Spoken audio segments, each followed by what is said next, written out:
Hiya, Steve. Paul, good to see you, my man. Nice to see you. Jim, we'll get to you. Hold on. Hold on, Jim. We're actually broadcasting live, aren't we? Yeah. From beautiful Spotify studios in downtown Los Angeles. Very swanky. We are in a really nice location, so thanks to Spotify. Very swanky, and we're in a kind of library setting, which is nice for us. You know, a lot of nice books around us.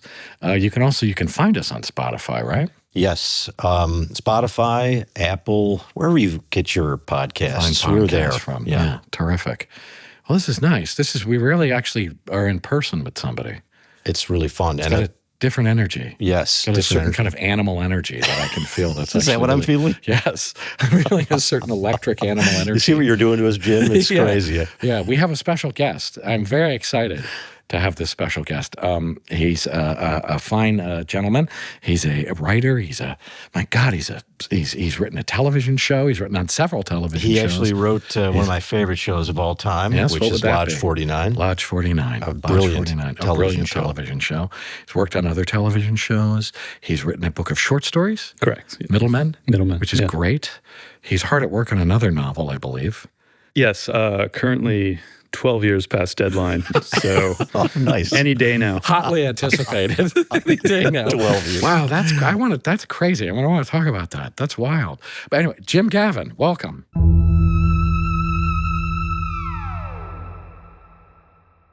Thank you, guys. It's great to be here. Yes, indeed. Thank you very Thanks for much. coming. Jim. It's really a pleasure. And ostensibly today we're going to discuss alchemy. Yeah, just the simple topic of alchemy, if we can knock it out. But first, I do want to ask you about, you're 12 years behind schedule. 12 years, yeah, which I think there's a phenomenon in the literary world of someone publishing a collection of short stories and then a novel's kind of attached with the contract. So it's under contract and then basically nothing happening for decades. So you're I'm kind of right where I want to be. Perfect. Yeah. Perfect. But it's because you just had other things intervene. Really. I have the excuse of working on Lodge for a while, but that's been gone for a while.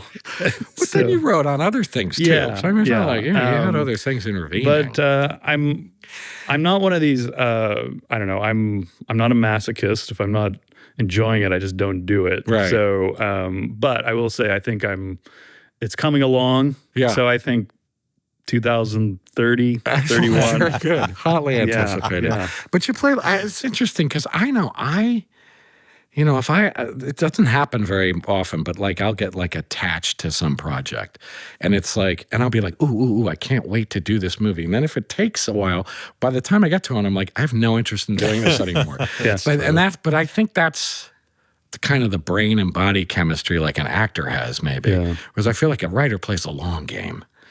It's right? Because are you still engaged in the idea you have? Yeah. I mean, I will say I did throw away something probably 6 or 7 years ago. So, which was good. It was kind of a liberating moment. And what I'm working on now is what I should be working on. And I feel very close to it. It feels like me, like the novel I want to write. I will say writing television has made me, I think, a better writer, at least a writer who's a little less precious and a little less worried about, because you have a deadline. I mean, the show has to get made. Yeah. Right. It's a real deadline. It's a real deadline. Right. So in that sense, I feel very lucky and calm about it all. And when you work on something for that long, it's like, wow, is this going to be like War and Peace? No, it's going to be just a 200-page novel about a guy. Right. But dense, very dense. Yeah. Very dense. Yeah. A lot packed in there. Yeah. That's so interesting. I actually, I write a lot of nonfiction stuff, and so I'll make it so that I divide the chapters up ahead of time. I have an outline for each chapter, and then I feel like the book is just that chapter. Yeah. Which is helpful because then I think okay, I can do As this. you're writing it, yeah. Like each time it's just a chapter. Yeah. Do you outline stuff? No, it's like kind of a sentence at a time. And the fun thing right now is there's a character I've had in my head for a very long time who I really like. It's like going to hang out with that character in a way that I didn't feel like at the start of this. Like after my book came out, I was like, okay, time to write the novel. And there was just nothing there, nothing happening. And so I've you feel like a fraud, et cetera, et cetera. But I just feel like, something about TV. It's just like, well, when it's done, and it is what it'll be, and I can't help anything about it. So, but you had a conception of the whole of Lodge 49. You knew where it was going to end up and stuff, though, right? I mean, you had kind of a pattern in your head. Yeah. Lodge, the kind of bigger points were always there. Yeah. And it was, really satisfying at the end of season 1. I always knew that would end in a shark attack, and I think actually getting there was just really fun. And so those kind of, points on the map are there. But I think the writing is fun when it feels like kind of discovery or you surprise yourself. And that's what the novel's feeling like right now, which it could fall apart at any moment. But when I saw Lodge 49, I didn't know Paul at that time. I just stumbled on it. And the thing that really struck me was there were all these crazy allusions to alchemy and secret societies and stuff that I had kind of also just bumped into over the years. And so I remember there's a guy who's kind of sort of a homegrown pharmacist, and he's working on tinctures and stuff. And that kind of, it seemed like it was super well researched. Like the background of the story was all this crazy secret society stuff. How did you get into that stuff? It's always been an obsession. So a lot of the stuff in Lodge is brewing for a long time. The story can be more about through the characters, and I've always kind of written about mentor relationships. And I've said before, this image of a young man knocking on a door and an older man opening it just seemed primal. And, when I've gone since then, I've looked through the history of the stories or the allegorical tales of alchemy. Even going back to the kind of Christian alchemists who look at Matthew's, ask and you shall receive, seek and you shall find, knock and the door will open. It does seem like some sort of Jungian primal archetype thing there. Yeah, cool. Gateways, doorways, and then it'd be Wyatt and Brent, those two guys. So the surfer guy. So that combined with in Southern California, especially in Long Beach, these kind of dusty old lodges that we'll sit in some kind of municipal district or kind of invisible. Yeah. But inside, it's kind of this weird history of Western esoterica still kind of happening in there. This kind of forgotten knowledge and forgotten wisdom. Like moose clubs and odd fellows, Shriners and things like that. All over the place. And they are really beautiful, kind of special looking buildings. They stand out. It's really cool. Once you start seeing them, then they kind of appear before you. You see them everywhere. And there's a lot of weird ones. They're called the Order of the Eagle or something. Really? And they're and they call them Aries. Aries. It was like a nest. Yeah. Right? That's where an eagle lives. That's what they call the buildings, or the Aries for the eagles. The exact name. But there's one in Lakewood that I just was kind of obsessed with. I think when we were scouting for Lodge, we drove by it. And there's also just something about in Southern California in particular, there's the sunlight and the way the light hits. Yeah. And these places are often kind of windowless and dark. And that kind of contrast. And so part of it was I've had my sisters in the Elks and stuff, so I've been to a lot of these. That's kind of an easy way. You just sign up and you're kind of in. There's a little ritual aspect to it, but it's not in Chicago, actually, there's the headquarters, the international headquarters of the Elks building. It's worth a visit because it's kind of extraordinary. I bet your sister's gone. She's probably made a pilgrimage, hasn't she? But it's an amazing building, and it was much more out there than I associated with the Elks. Yeah. I was like, well, this is way more kind of ritualistic than I thought the Elks would be. Because my grandfather was like a Rotarian, right? And it's but I remember that he got sent around the world on a trip around the world as a Rotarian ambassador. Right, yeah. Yeah, and it's and there's these great pictures of him in Egypt with a camel and stuff. He was a high school football coach guy. Well, that's it. You're the most normal guy in the world, then you're suddenly conferred this grand title of and he was grand archon. And he was going around extending the hand of friendship and fraternal brotherhood. Soft to the diplomacy, world. man. It was really cool. My dad was a member of the Knights of Columbus, which is the Catholic version, and also they would do philanthropic kind of causes, raise money for homeless people or whatever. But then he also had there was an initiation and he couldn't the talk Knights of about Columbus? it. Yeah, there was, Really? and then levels, and you can rise up through the ranks. But some of the finally, he did tell me one of the initiations involved a kind of drama that they had staged that was kind of involved violence. Like a guy was having like some kind of faked medical emergency, What? and they couldn't get out of the room, seriously. And the idea was that they basically, these guys were sort of engineered into a fevered pitch of anxiety and stress, and then they revealed we had just staged this. Wait a minute. Yeah. So this is like a hazing thing. Yes, it's a hazing thing, and then you get a Band of Brothers effect. Because they've all bonded over Yes, saving this one exactly. guy. Yep. That's fucking demented. I know, and that was like that was the '60s. Like, I'm like, Right. Yeah. It was the 60s. Yeah.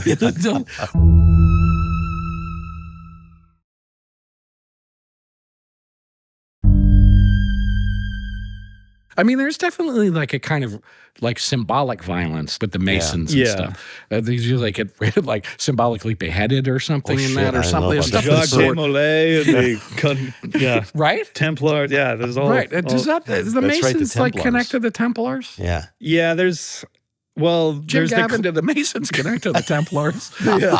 Draw a map for us. I think with all these things, there's this great desire to associate yourself with Yeah. some kind of pure past, Yes. or maybe even some kind of betrayal or something. And so interesting. the pure hearts had to go underground. They and were found- wrong in some way, and Yeah, you had that's to a good way to hide put your it. knowledge. Yeah. So I think Huh.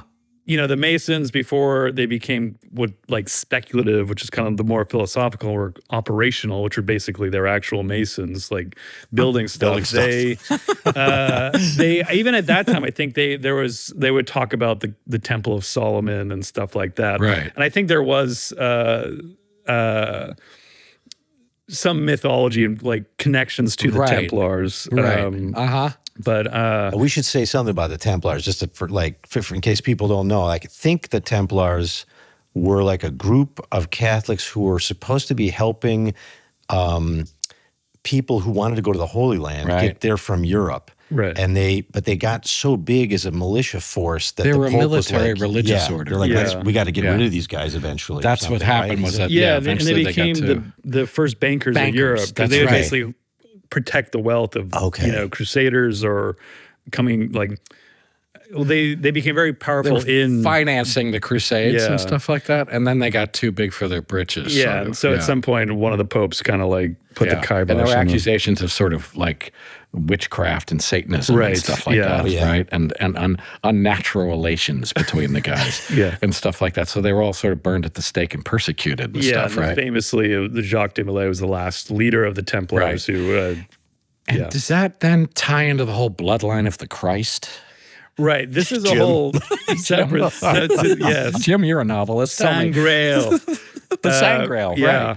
I Yeah. remember in the kind of the very early days of the internet where, I was online in like, 96 or something. And I started coming across the Priory of Sion. And then I think I got that book, Holy Blood, Holy Yes, Grail. Holy Blood, Holy Grail, Which, yeah. Dan Brown basically just ripped wholesale. But yeah, that was all the dynastic bloodline of Christ. Right, and the idea being that Christ survived and sired a line of, or With Mary Magdalene Yeah. or Was it something? Is that after the the idea? crucifixion or before? He survived the crucifixion, right? I That's- can't remember whether he survived it or it happened before he was I crucified. think he or- knocked up Magdalene, Uh-oh.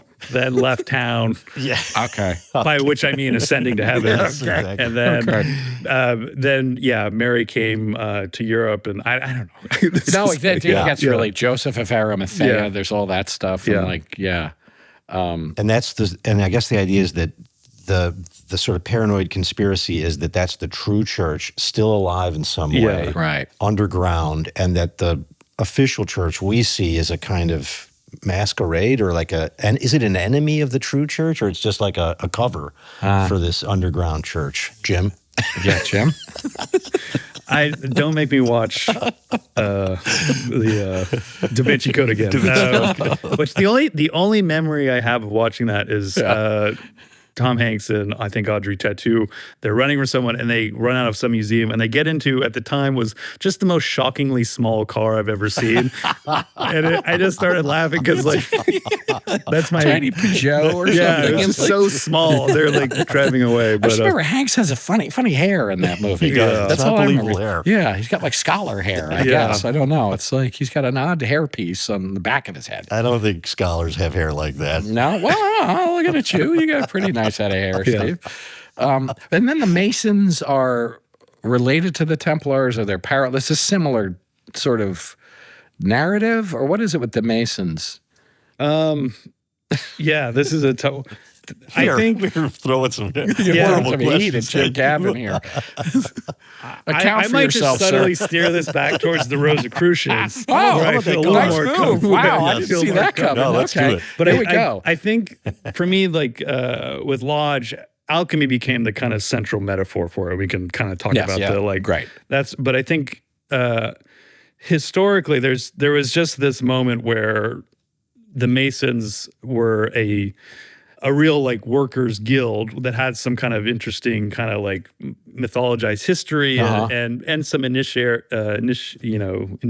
rites and stuff.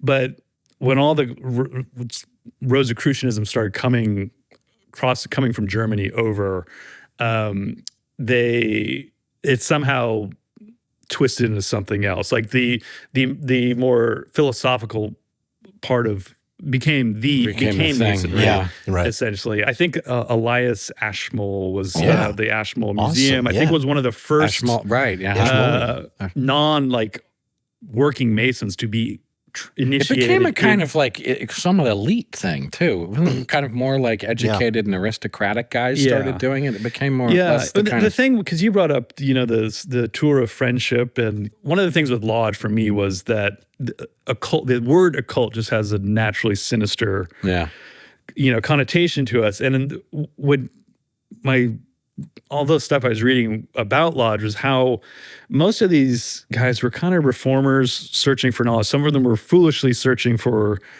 gold and the Philosopher's Stone. But essentially, it was kind of this dream of kind of a new era of enlightenment and it's all 18th century kind of stuff. Rationalism ended up having I think you can, some of the Rosicrucian ideals filter into our founding fathers through the Masonry and all that. It's a funny thing because you think, I think of the 18th century as being the age of rationalism, but there's this crazy kind of mystical strand going at the same time. Yeah. You kind of have both things. There's people forget, oftentimes Isaac Newton is sort of is heralded as this sort of pinnacle of reason, but he was also practicing alchemy on the side. So he's figuring out physics, but there's one I'll just sort of really quickly sketch. Like there's a tradition that starts in the ancient world around this guy named Hermes Trismegistus. And Hermes Trismegistus is like a kind of a fictional legendary character that's a mix of Hermes and Thoth, our favorite Egyptian god. Love Thoth. Can't get enough of Thoth. The ibis-headed god, by the way. Yeah. And basically like that stuff was kind of popular in the ancient world. God of like wisdom and writing and stuff like that. And it was lost. And then they sort of kept the main writing, which is called sort of the Emerald Tablet, alive in the Arabic tradition. And then the Westerners rediscovered it when de Medici hired this guy named Ficino to translate the Emerald Tablet, along with like Plato's doctrines and stuff. So in the Renaissance, all of a sudden there's this whole new interest in the magical occult tradition from the ancient world. And that was kept alive all the way through like the Enlightenment period. It's interesting.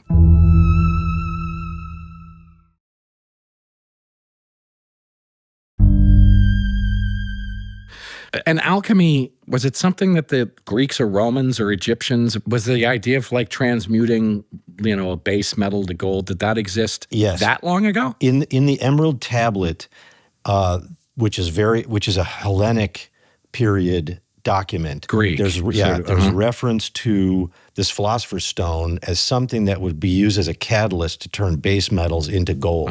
And so they were interested in that, and there's some connection to immortality. Like this is also how you get immortality. Yeah, right.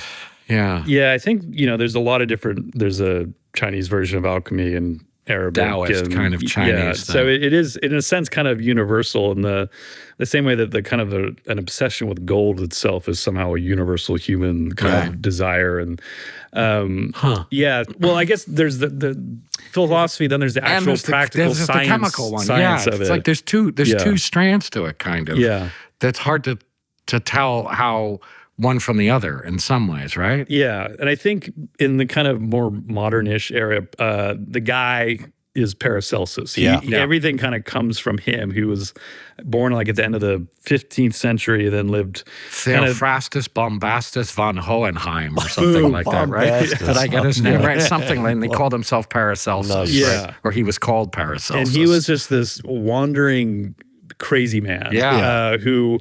amazing mind. Swiss, I think. Yeah, I think he's from Basel, and he wrote in this like weird Swiss patois that's like almost it's very hard to translate. He was like a wandering apothecary kind of, right? Healer guy. Yeah, and his writings, which are very much available and widely available in bookstores. Yeah, which no one will ever actually read, but you can pick them up. I've never tried to read them. I see them, and I always think he seems really interesting. Yeah, the more you kind of get into him, he's really fun. He seems, but his influence, I think, the largest influence on what became the Rosicrucians and then Masonry and stuff. So I feel like he's one of those guys, the more you start to read about him, the more he seems like this hugely like important, pivotal guy. Yeah. Even though he also seems crackpotty and like marginal. Right. He actually seems really important too. And this is very important to me. Thank you. The crackpot kind of crazy, marginal, because in the, a big inspiration for Lodge was in the Getty, in their permanent collection, there's a painting from the early 1600s by a guy named Cornelius Bega called The Alchemist. And it's basically it's the saddest picture you've ever seen. It's this like sordid man living in squalor with his pots and his little beakers and stuff. Flasks and he's just the saddest guy in the world. He's trying to make gold. He's broke at it from trying to do this. And apparently this was a whole genre of paintings of the era, basically because alchemy was having this heyday. And everyone was searching for the philosopher's stone or the catalyst or the tincture that you put it into lead and lead turns to gold. And and so these were cautionary paintings to teach people like this is the path. Don't do this. But I actually found it really like moving. It's like I feel like that guy. Like anyone who has been there has been broke and it's just like just give me one goddamn thing, please. Desperate. And that kind of and Paracelsus was like this wandering guy who there's one story that he died in a tavern brawl. Like one of the great minds of his generation. It's like Robert Johnson or something of his era. Interesting. There's a kind of these allegorical stories in alchemy that they have very similar themes and setups. So one of them inevitably is I was walking down the road and an old man stopped me and he gave me this old book. And I said, what can I give you for it? And he said, I don't want anything. And he wanders off and I never saw him again. Right. And that contains the book. It is Secret the book of teachings. nature. And and that there's, so Paracelsus was, I think, trying to make gold, but he's also trying to heal people. Yeah. And he was also just, his life was an absolute mess. And I think that's another theme with working alchemists. Just chaos. Living out of chaos. But it's interesting because I think he did things like, I was reading a little bit about him recently, and it's interesting, like he was identifying, I think he had an early sort of theory about kind of psychosomatic illness and the mind-body connection. I mean, he was doing really important things way before anybody else was and stuff. So he's really interesting. He was the first guy to say, let's clean that wound, not pack it with cow shit. Right. A cow shit poultice on that wound. He appears in Mary Shelley's Frankenstein sort of like as a cautionary tale because Dr. Frankenstein is reading Paracelsus instead of like the other like more legit stuff. And it's sort of suggested that if he hadn't toyed with Paracelsus, he wouldn't have done this terrible experiment. And that's what led to his demise. That's a whole, but that's getting to the homunculus. Yes, I want to wait on the homunculus for a minute. I've been waiting to ask. Let's wait on the homunculus for a minute. But that's that's a part of alchemy that I really dig. But Well, I do have a quote from him on the homunculus, like how to make one. Jesus, you want to wait? Now let's go right to the homunculus. Okay, I have a quote from Paracelsus from De Natura Rerum. Oh. This is 1537, and he says, here's how you make a homunculus. The sperm of a man be putrefied by itself in a sealed gourd for 40 days with the highest degree of putrefaction into a horse's womb, or at least so long as it comes to life and moves itself and stirs, which is easily observed. After this time, it will look somewhat like a man, but transparent without a body. If after this it be fed wisely on human blood and be nourished for up to 40 weeks and be kept in the even heat of the horse's womb, a living human child grows therefrom with all its members like another child which is born of a woman, but it's much smaller. I can tell you something. I've tried it. It doesn't work. Just gourds all over There's gourds all over my Gourds everywhere. Just full Horses gourds out everywhere. And horses everywhere. Just everywhere. Yeah. That's amazing. So I wanted to ask you about the homunculus specifically as like kind of it's a monster in a sense, but it's a miniature person that I guess ostensibly grows into an actual person. Yeah, and at other points he talks about how it can kind of almost like shapeshift, and there's one line somewhere where he says they can almost infiltrate the affairs of man. Like you may not know, but interesting. Who knows? But essentially it's kind of it's abomination, right? It's beyond God. This was Frankenstein. Like you're creating life. Yeah, you couldn't be and worse. It's like how far back does that idea go? Yeah, because there's a lot of creating sort of creating life like that. Man creating its own. Man creating his own Golem life. is around the same time. The golem is definitely a similar thing. Earlier, yeah. And how far back that goes, I don't know.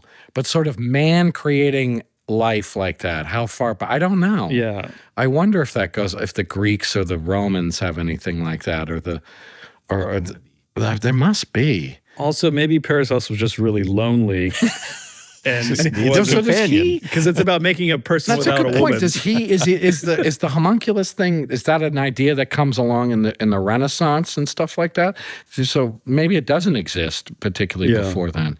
Yeah, the three major areas of alchemy are gold, immortality, and this homunculus thing. Some people say, Carl Jung, I'll just say Carl Jung says that there's some thinking that the homunculus is really the goal rather than the philosopher's stone. That in some way that like the real goal is to create this sort of like incarnated spirit in sort of in a kind of human form. So it's in some ways in this case, not an abomination. No, I mean I think for the alchemists it's positive. I mean I think for everybody else it's an abomination. But it's for the alchemists. I mean it might be it's one of the higher. Well, like you just said, it's gold, immortality, or the homunculus, and somehow the homunculus seems to combine all of it in some weird way.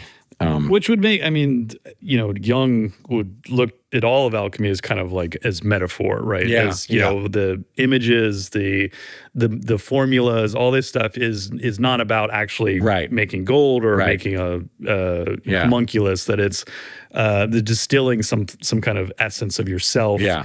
And that is like the end goal, and the great work. His thinking seemed to be that it was a kind of this literal thing of lead to gold is this kind of projection into a psychic space that people didn't quite understand yet, and that at a certain point, the mind begins to understand that there's two different things going on, and that at a certain point, the literal alchemy becomes chemistry, and then it moves into this mystical tradition, because people start understanding that's really the pursuit. Yeah, stuff that's like a good point, because you wouldn't have, people will sort of make fun of alchemy with all kinds of good reason, but you wouldn't get chemistry without it, because they were infused. They were really trying to break stuff apart and change it. They have this idea of elements like earth, air, fire, and water, a prime material that then could transform. And when they were fucking around with all that stuff was happening. They learned stuff about chemistry. Yeah.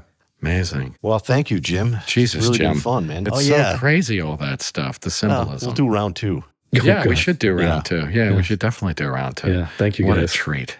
Thanks, Jim. Loved it. Real pleasure, man. Thank you. Thank you. Well, as always, Steve, splendid good times. Splendid. Really, always. Thank you for listening. We'll meet you here next time. Wag on, weirdos.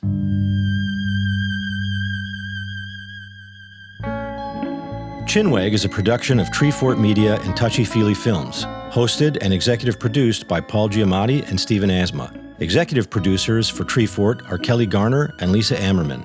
Dan Carey is executive producer for Touchy Feely. Our series producer is Rachel Whitley Bernstein. Original theme music by Luke Topp, with additional music by Via Mardot.